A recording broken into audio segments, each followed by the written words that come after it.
হালি শহরে আজ মমতা বন্দ্যোপাধ্যায়ের উপর প্রাক্তন মুখ্যমন্ত্রী, মহিলা মুখ্যমন্ত্রী, বিজেপি যে কুৎসিত আক্রমণটা করেছে, বড় বড় পাথর ছোঁড়া, অপমানজনক অশ্রাব্য ভাষা, তাতে দেখলাম ওই অকৃতজ্ঞ বালিশ চাটন ঋত বড় বড় কথা বলেছে যে 15 বছর ধরে কি হয়েছে। আরে 15 বছর চাটন ঋত, অপদার্থ, অকৃতজ্ঞ, বেঈমান, গদ্দার, একটা রেপের মামলার আসামি সিপিএম লাথি মেরে বার করেছিল, তৃণমূল কংগ্রেস আশ্রয় দিয়েছিল, ভুল করেছিল, আমাদের আপত্তি শোনেনি, কিন্তু আশ্রয় দিয়েছিল।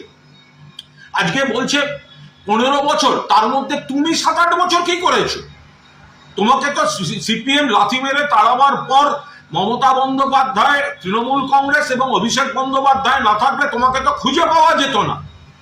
তারপরে কোন কমিটি, তার সবেতন চেয়ারম্যান, তারপরে রাজ্যসভা, তারপর আইএনটিটিউসির রাজ্য সভাপতি, তারপরে এবারে টিকিট, তৃণমূলের প্রতীক মমতাদির ছবি ভুলে গেলে? চাটন ঋত, বেঈমান, বালিশ চাটা মাল, যে আমি মমতা বন্দ্যোপাধ্যায় আর তার সুযোগ্য সেনাপতি অভিষেক বন্দ্যোপাধ্যায়ের প্রার্থী, আজকে 15 বছর দেখাচ্ছ। তার মধ্যে 7 বছর 8 বছর তুমি এখানকার ক্রিম পজিশনে ছিলে এই মমতা বন্দ্যোপাধ্যায়ের আশীর্বাদে। তারপরে বলতে লজ্জা করছে না?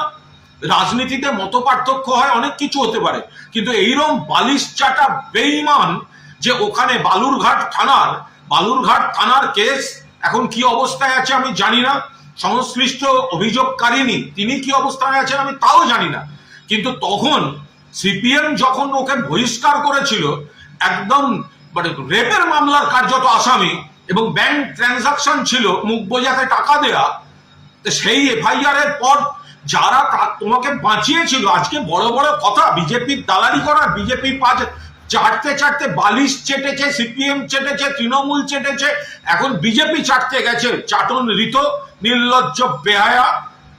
এক বাক্যে যারা মমতা বন্দ্যোপাধ্যায়ের উপর হামলার ঘটনার নিন্দা না করবে, তৃণমূলের সিম্বলে জেতা, তাদের গায়ে রক্ত বিশ্বাসঘাতকের রক্ত।